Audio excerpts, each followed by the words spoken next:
Here's one for you, your breakfast. For breakfast, you always have an ounce of cereal and a cup of milk. Actually, you only have half a cup of milk with your cereal. Now we're thinking about the calories that we're having for breakfast.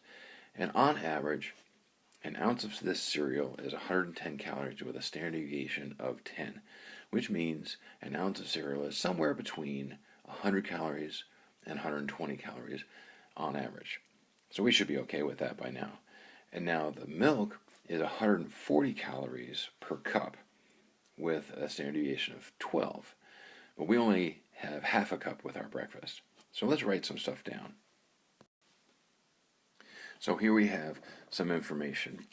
I've got my mean calories, standard deviation. I use C for cereal, and then M for milk.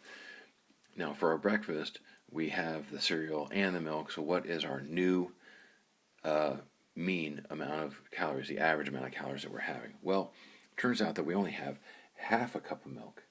So it's pretty straightforward. You take 110 calories for the cereal plus a half a cup of milk, so we take half of this 140, which is 70, and we add them together, and wango, you've got 180 calories on average. Now what about the standard deviation? That's a little bit trickier. So we can add the variances. Well, but we have the standard deviations. Well, they're very closely related because all you have to do is square the standard deviation to get the variance. So let's do this thing. So we're going to square 10, right? And we're going to take half of 12 and then square it. Okay. It's a little messy, but here we go.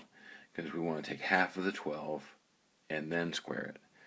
So if you say, well, that's 100, and then half of 12 is 6, square that, you've got 36.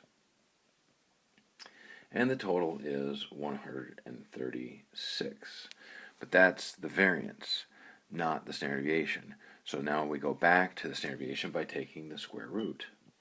And the square root of 136 is, I think it's 11.66. 11.66. So there you go. Dealing with the means, pretty straightforward. The standard deviation's a little bit trickier because you have to undo the standard deviation to get the variance first and then take the square root. Okay, so there you go. That is question number 65 and 66 from our homework.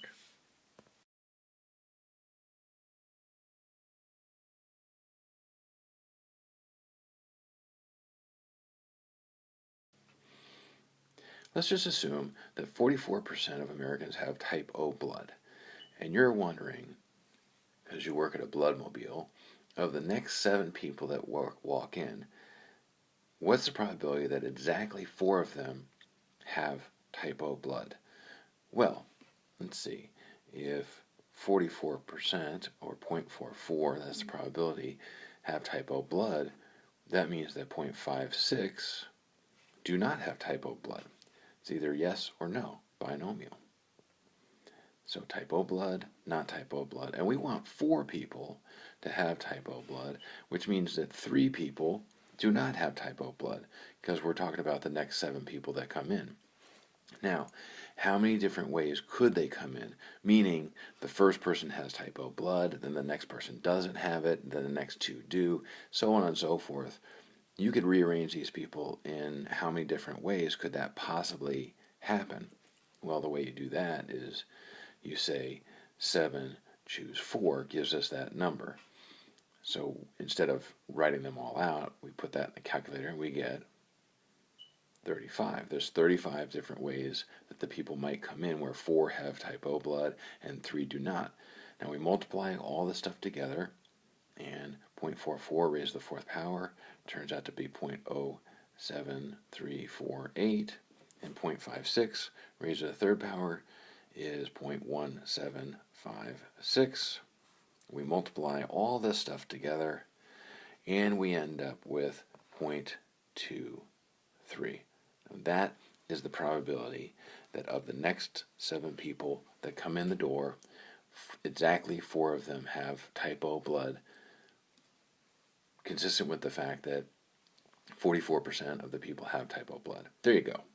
That is question number 75, and I'll see you tomorrow. Bye.